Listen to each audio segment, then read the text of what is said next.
Okay, welcome back from part 2. Welcome to the video lecture series for Mr. Touloustek. Reminder, bell work. Make sure you're still doing your bell work and it's all on one sheet of paper. So we should be at Wednesday right now. And so I'll be back next week, this day, well, the day before on Tuesday. But until then, we still got these fun recorded lectures and videos and assignments to do. So yay! Today, we're going to be talking about Mesoamerica and South American cultures and civilizations. So typically you don't talk about these a lot in U.S. history, but I think it's important. So we are going to talk about these early civilizations, and we're just going to spend today on it. It's not going to be too long, and it's not going to be a whole lot of depth, but just to give you some ideas. And then you're going to watch a video specifically on the Incas in Peru. And there's some pretty cool people as far as civilization goes, as far as agriculture, but also architecture. Pretty cool, pretty significant. So teachers should be giving you out some fill-in-the-blank notes, or should have already given you out some fill-in-the-blank notes that you guys can follow along. Okay.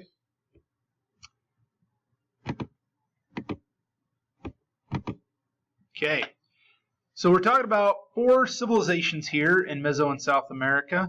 You've got the Olmecs from 1500 BC to 400 AD.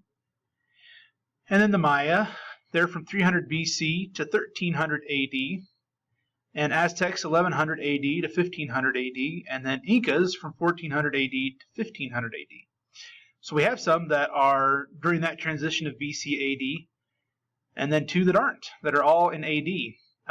What's interesting is you look at the time frames for these. You've got 1900 years for the Olmecs. You've got 1600 years for the Maya. You've got 400 years for the Aztecs. And then about 100 years for the Inca. But the point I'm making is, especially for the Olmecs and the Maya, that's a long time. As a civilization, as far as the United States goes, we've been around for roughly about 250 years. And so we're babies as far as civilizations go on this continent. And so we just have to, realize our place in the history here. So these 4 civilizations that we're talking about here, you got the green area that are the Aztecs, up in what's now Mexico, the Olmecs as well.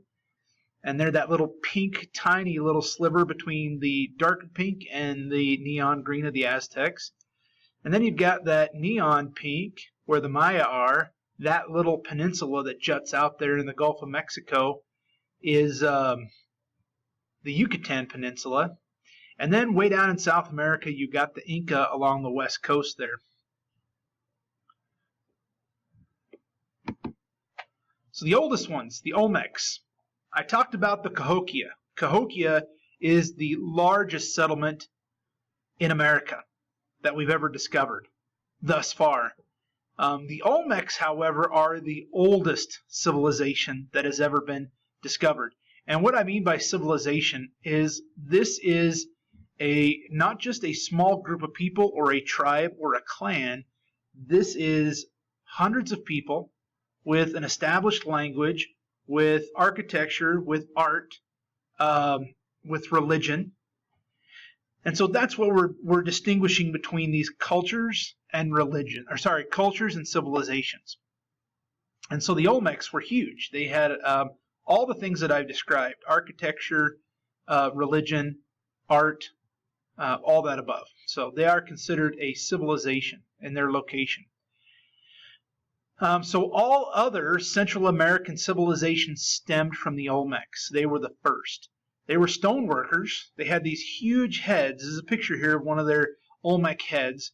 And these would have been about 5 to 6 feet tall and probably about 2 meters wide, which is pretty big. Okay. It's significant to have people from that time period to not only carve these, but then also have ways to move them. And they don't just sit around one day and think, hey, I think I'm going to carve this big stone head. These had to have been significant. Some people think that they might have been gods. Some people might have been, these heads might have been people who were religious leaders, military leaders, something that they might have been sports figures. These people also, besides their stone heads, were large pyramid builders. Some of the later civilizations, like the Maya, as well as the Aztecs, they will build on top of what the Olmecs have already created, or continue to use structures that the Olmecs abandoned or were a part of their culture originally and then died out. They had writing systems, which was a pictograph system, not an alphabet system. An alphabetical system is a phonic, meaning that there are symbols that go with sounds, and then you mix sounds together to make words. This was a pictograph type of writing. They also had number systems, which makes them significant, which means they were also doing math as well.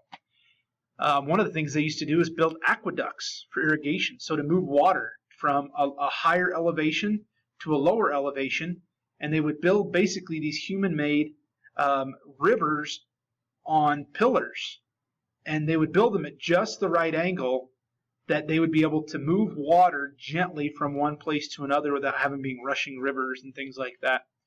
And so these aqueducts are pretty significant for engineering.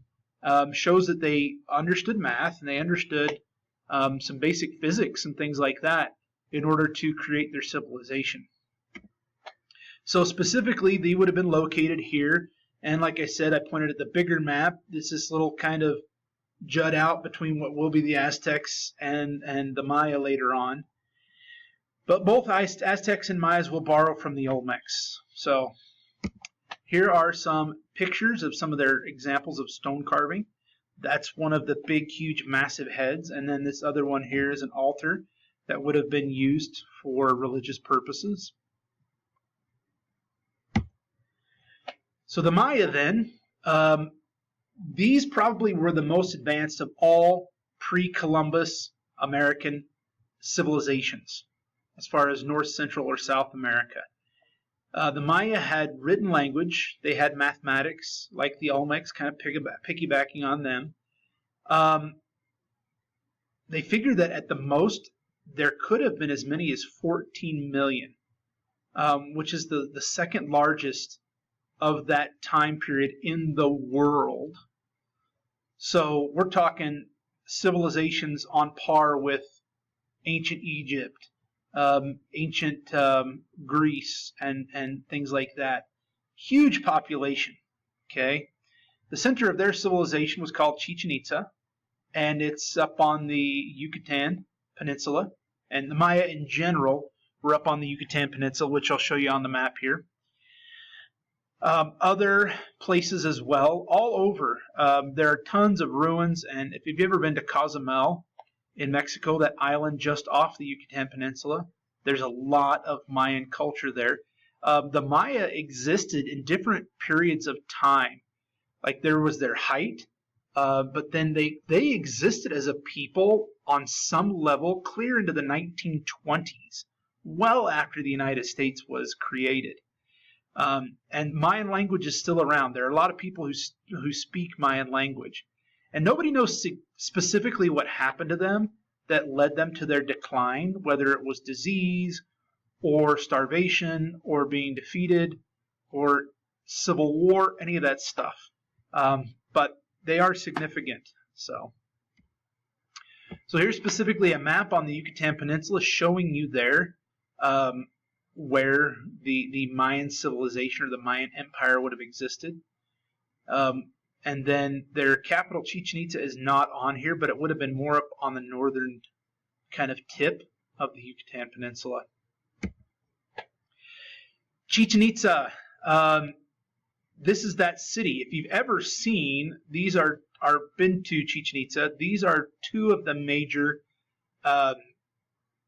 temples that still exist left over for the Maya. The one on the top left, when you're looking at it, this is one of the most well-known. It's a UNESCO site. It's protected by this World Organization for Historical Sites, and you're not allowed to climb on it. You're not allowed to be on it. There were people recently in the past 5 years that have been in trouble because they ignored all the signs. What people call Turons, People who, kind of think they know what they're doing, and they don't really know, and they don't take into consideration the area they're in, and that they don't really know what's going on. One lady was up there and being yelled at by police and told her to come down, and she was up there taking her Instagram photos and stuff like that for her social media. And when she got pulled down off of the temple, people were mad at her. Locals, this is a pretty spiritual place and significant to them, and they were throwing water bottles at her and pulling her hair as the police were taken away. But she got pretty heavily fined and did some jail time. So if you ever go to Chichen Itza, don't mess around with the temples. Just look at them far away or where you're supposed to. So, all right, the Aztecs. These are probably one of the most well-known, besides the Inca, as far as their civilization goes. And were also conquered by Europeans, just like the Incas were conquered by Europeans that came. So these people were in existence when the Europeans showed up, whereas the other two, the Olmecs and the Maya, were not.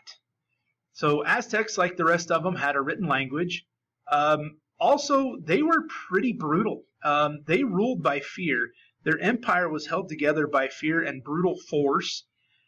Their religious beliefs required regular human sacrifice, where they would, they literally thought that the sun was fueled by blood. That if these blood sacrifices, human sacrifices, were not given, that the sun would burn out, their agriculture would dry up, and they would die as a civilization. And so it's kind of this sacrificial blood that keeps things going. So they would attack neighboring groups and conquer them and use them for sacrifices and slavery. They would have some people that were Aztecs that would volunteer to be sacrificed for the purpose of allowing the sun to still continue to exist. And the Europeans who will come and conquer them will describe these sacrifices and just how they were commonplace and pretty brutal. And so there were even parts where, even after sacrifices, priests would take portions of the bodies and consume them.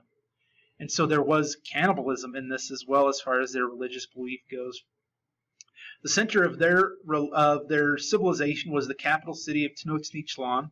It's built in the center of a big lake. Today, the lake doesn't exist. Lake Texaco is where it is. But in that dried up lake bed that used to be the Aztec civilization is now the city of Mexico City. And so literally Mexico City was built on top of the ruins of the Aztecs. And if you go to Mexico City, I've never been, but I know people who have, who say you'll walk around the city and then all of a sudden there's just these Aztec ruins that are there. Almost like a city park type situation where you can see, you can't climb on them or anything, but you can see them and they're just right there. And so they called this the floating city because, one, in order to get into the city, there were these causeways, these bridges that would go into the center part of the city. And then around the center part of the city that was built on land in the middle of the lake, you would have these floating rafts, basically, that people lived on, and that there were shops and things like that. And it's pretty impressive as far as architecture goes. The Europeans who showed up and saw the Aztecs were pretty impressed by their city and their civilization. And so we'll talk later on down the road when we talk about the conquistadors, those Spanish who come in and conquer the Aztecs, and how they were able to do that, even though they were vastly outnumbered by these Aztecs.